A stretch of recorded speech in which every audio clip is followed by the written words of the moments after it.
Dayanand online classes में आपका हार्दिक स्वागत है। तो हम आज पढ़ेंगे वैदिक गणित। जो हमने फर्स्ट वीडियो में पढ़ा था उसी को आगे लेके चलते हैं। फर्स्ट वीडियो में हमने कुछ टॉपिक पढ़े थे, जैसे निकलन विधि से भाग है, वर्ग है, घनफल है या सूत्र प्रावर्ती आधारित भाग है। तो उसमें एक दो टॉपिक और रह गए थे हमारे। एक तो था घनफल, वो घनफल उपादार विधि से निकालने वाला, ठीक है ना। और दूसरा एक दवजांग विधि से भाग। तो आज हम इस सेकंड वीडियो के अंदर इन दो जो शेष रहे टॉपिक को आगे बढ़ाते हैं। तो सबसे पहले हम आज पढ़ेंगे घनफल विधि। घनफल ज्ञात करना है यदि उपादार अंक को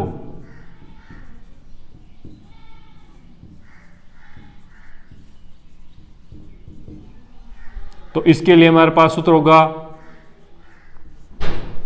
कि संख्या का घन निकालना है। तो लिखना पड़ेगा उपादार अंक का स्क्वायर कोष्टक संख्या प्लस 2 इंटू विचलन ऑब्लिक। ये तो प्रथम खंड हो गया। और ये दूसरा खंड, दूसरे खंड में हम लिखेंगे उपादार अंक गुणा 3 इंटू विचलन का स्क्वायर ऑब्लिक। तृतीय खंड में हम लिखेंगे विचलन का क्यूब। तो प्रथम खंड में हमने लिखा उपादार अंक का स्क्वायर कोष्टक संख्या प्लस 2 इंटू विचलन। मध्य खंड में लिखा उपादार अंक इंटू 3 इंटू विचलन का स्क्वायर। और जो तृतीय खंड है उसके अंदर हम लिखेंगे विचलन का क्यूब। तो जैसे हम एग्जाम्पल तौर में लेते हैं कोई संख्या, जैसे हमने ले लिया संख्या 35 का घनफल वैदिक विधि से ज्ञात करना आपको।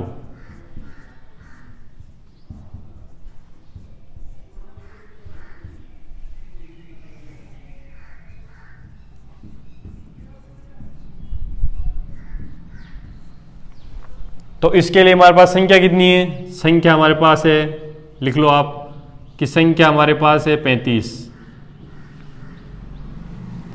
आधार इसका क्या आएगा? 10। क्या आएगा? 10।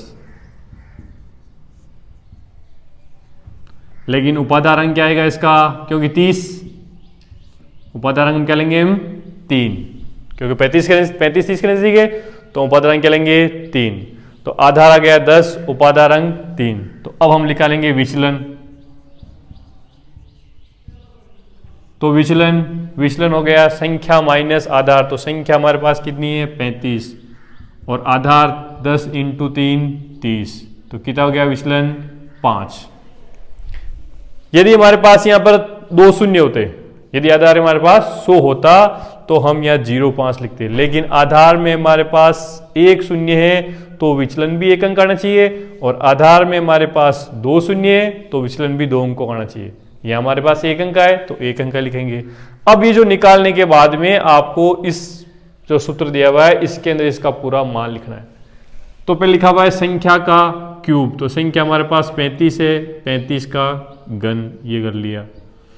उपादार अंक, तो उपादार अंक हमारे पास कितना है? 3। तो 3 का स्क्वायर ऑब्लिक संख्या प्लस 2 इंटू विचलन। तो संख्या कितनी है? संख्या 35 है प्लस 2 का 2 विचलन। तो विचलन कितना हमारे पास? देखो देखें विचलन कितना है? 5 ऑब्लिक उपादार अंक। तो उपादार अंक हमारे पास कितना है? 3 गुणा के 3 लिखा हुआ है विचलन का स्क्वायर। विचलन कितना हमारे पास? 5 का स्क्वायर ऑब्लिक विचलन का क्यूब। विचलन कितना है? 5। तो 5 का क्यूब। आपस देख लो उपादार अंक। तो उपादार अंक हमारे पास कितना है? 3। तो 3 का स्क्वायर संख्या प्लस 2 इंटू विचलन। तो संख्या हमारे पास 35 है, 2 का 2 विचलन कितना है? 5। आगे लिखा उपादार अंक। तो उपादार अंक कितना है? 3 इंटू 3 लिखा हुआ है सूत्र में। विचलन का स्क्वायर, विचलन 5 है, 5 का स्क्वायर। विचलन का क्यूब, 5 का क्यूब। अब 3 का स्क्वायर कितना होता है? 9। यहाँ कितने हो जाएंगे? 10 में 35 45 ऑब्लिक 5 का स्क्वायर 25 इंटू 3 इंटू 3, 5 का क्यूब 125, 9 को इससे गुणा कर लो, 9 पंजे 45, पीछे 4, ठीक है। 9 को 5, 9 पंजे 45, पीछे 4, 9 चौक 36, 36 और 4 40, 405। इनका गुणा करो 25 से, 25 को 3 से कर लो, फिर और 3 से कर लो, तो 25 को 3 से 25 थी 75, कितने आ गए 25 थी 75, 75 को और 3 से गुणा कर लो, 5 3 15, 7 3 21 22, 225, कितने हो जाएंगे 225, और ये 125 यहाँ लिखना ही है।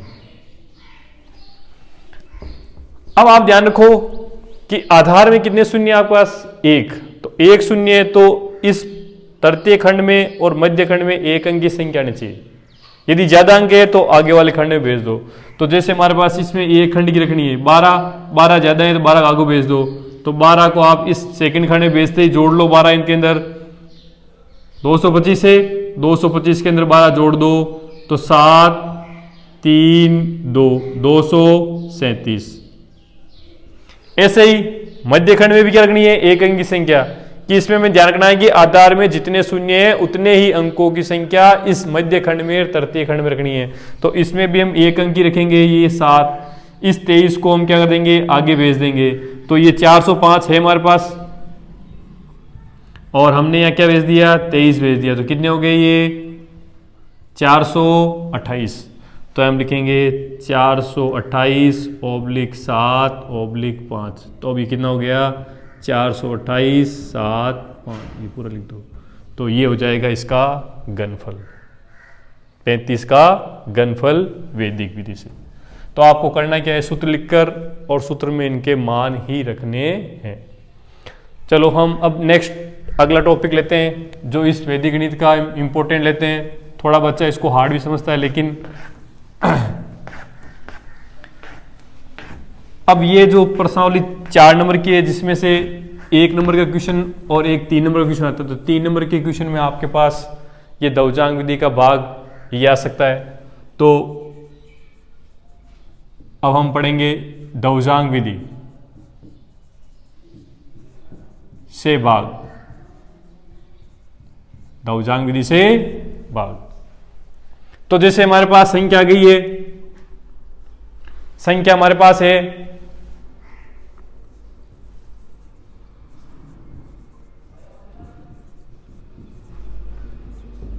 इसमें भाग देना हमें 87 का, ये हमारे पास संख्या है, इसके अंदर भाग देना है 87 का, किससे, दौजांग विधि से।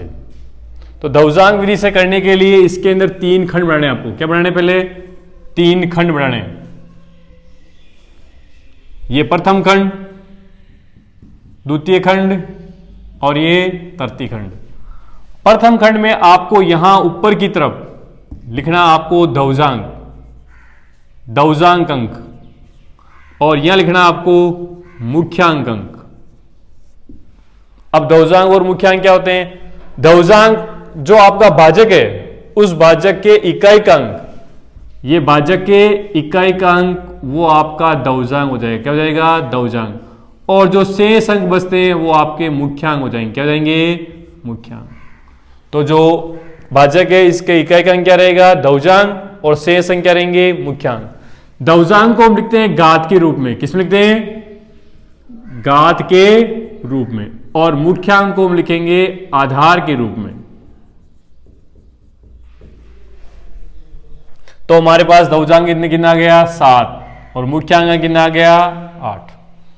अब हम देखेंगे हमें दौजांक अंक में कितने अंकों की संख्या है, एक अंक की संख्या है, तो इस भाज्य के इकाई की ओर से एक अंक हम इस तृतीय खंड में लिख देंगे वापस, कि दौजांक में कितने अंकों की संख्या है, एक अंक की संख्या है, तो एक अंक की संख्या है तो हम इसका एक अंक यहां रख देंगे भाजक का, भाज्य का सॉरी, और बाकी जो शेष अंक बचे हैं वो मध्य खंड में रख देंगे।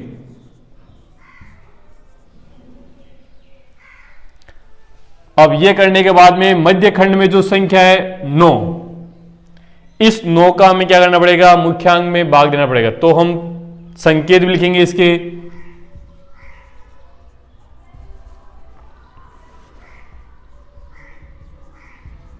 संकेत, पहला संकेत हमारा कि हमारे पास संख्या क्या है 9, भाज्य क्या है 9, इसमें हमें भाग देना है मुख्यांक 8 का।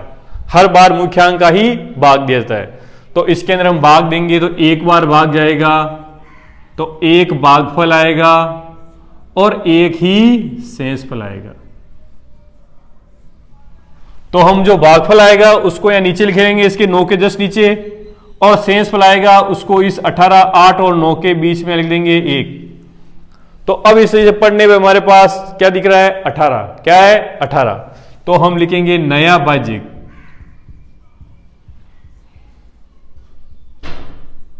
नया भाज्य कितना आ गया 18। लेकिन हमें निकालना पड़ता है संशोधित भाज्य। क्या निकालना पड़ता है, संशोधित भाज्य।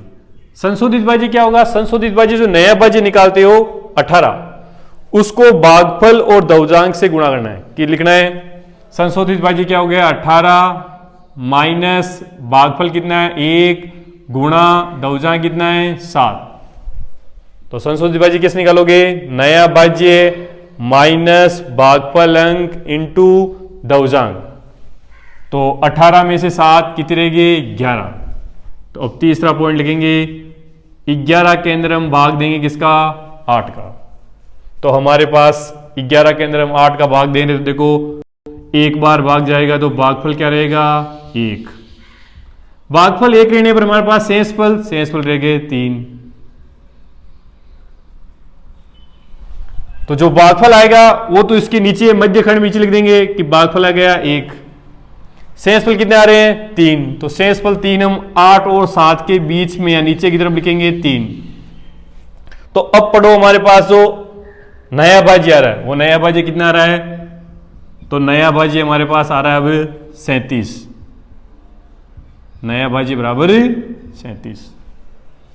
नया भाज्य 37 आ गया, लेकिन हमें निकालना क्या है संशोधित भाज्य। संशोधित भाज्य निकालने के लिए वही विधि जो मैंने आपको बताई थी कि सबसे पहले नया भाज्य माइनस भागफल इंटू दौर्जांक। तो भागफल 1 है, दौर्जांक 7 है, कितने रह गए 30। तो हमारा 5वां पॉइंट आ गया।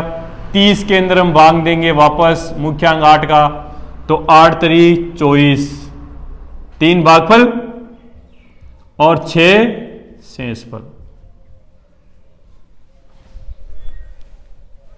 3 भागफल और 6 शेषफल। तो 3 भागफल यहां लिख लो, 6 शेषफल, 7 और 6 के बीच में लिख लो। तो अब अगला संकेत आएगा नया भाज्य। तो नया भाज्य कितना आ गया आपके पास 66। कितना गया 66। निकालना क्या आपको संशोधित भाज्य।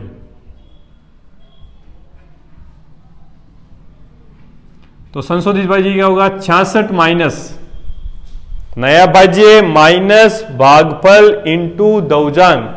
तो भागफल कितना है 3, दौर्जांक कितना है 7, कितने हो गए 21। तो 66 में से क्या माइनस करना है 21, कितने रहेंगे 45। कितने रहेंगे 45। तो नया भाज्य हमारे पास क्या गया 45।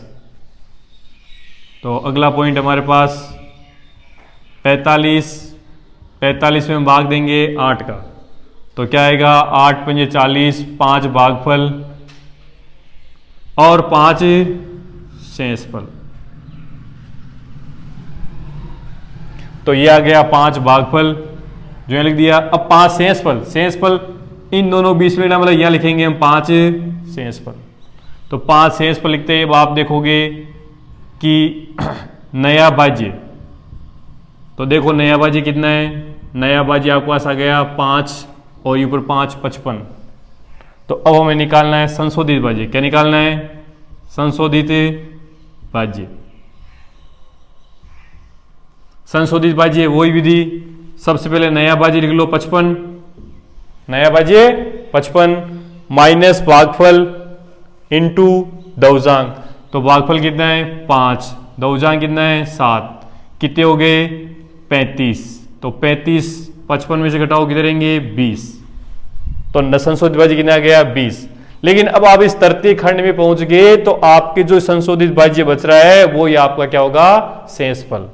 तो आपके पास संशोधित भाज्य कितना बच गया 20, तो आपको सीधा यहां लिखना है 20। तो ये आपका हो गया भागफल और ये हो गया शेषफल।